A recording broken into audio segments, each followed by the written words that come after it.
নমস্কার, আমার চ্যানেলে সকলকে স্বাগত জানাই।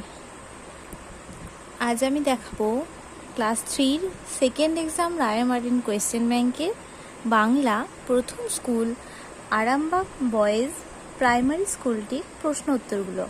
তাহলে চলো শুরু করা যাক। প্রথমেই বলেছি পূর্ণ বাক্যে উত্তর দাও। পর্যটন করেন যিনি, তাকে কি বলা হয়? পর্যটক। ভ্রমণ শব্দটির অর্থ লেখো। ঘুরে বেড়ানো। উত্তর কলকাতার শ্যামবাজার আগে কী নামে পরিচিত ছিল? সুতানুটি।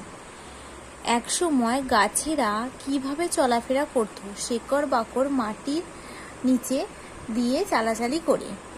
গাছ বসাবো কবিতার কবির নাম কি? কার্তিক ঘোষ। এলোমেলো বর্ণগুলি সাজিয়ে শব্দ তৈরি করো। এখানে লেখা আছে রয় দীর্ঘই প হস্য কয়াকা, এটা সাজিয়ে লিখলে হবে উপকারী।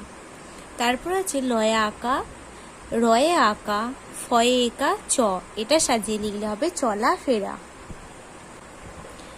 তারপর আছে বিপরীতার্থক শব্দ লেখো। দূরে কাছে, ছোট বড়, আছে নেই।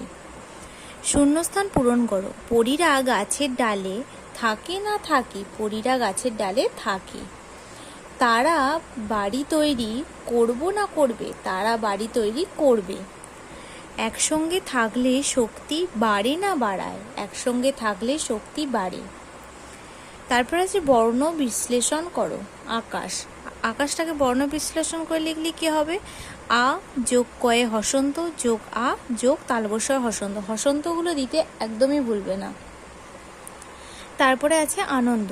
আ যোগ দন্তনয় হসন্ত যোগ অ যোগ দন্তনয় হসন্ত যোগ দয় হসন্ত যোগ অ। তারপর বলেছে বাক্য রচনা করো। নৌকা, আমি নৌকা চেপেছি।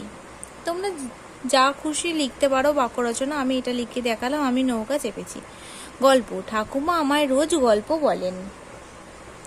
তারপর বলেছে শব্দার্থ লেখো। শেকড় বাকড়, শেকড় বাকড় শব্দের অর্থ হলো গাছের মূল। কুজন মানে হলো পাখির ডাক। সাথী মানে হলো বন্ধু।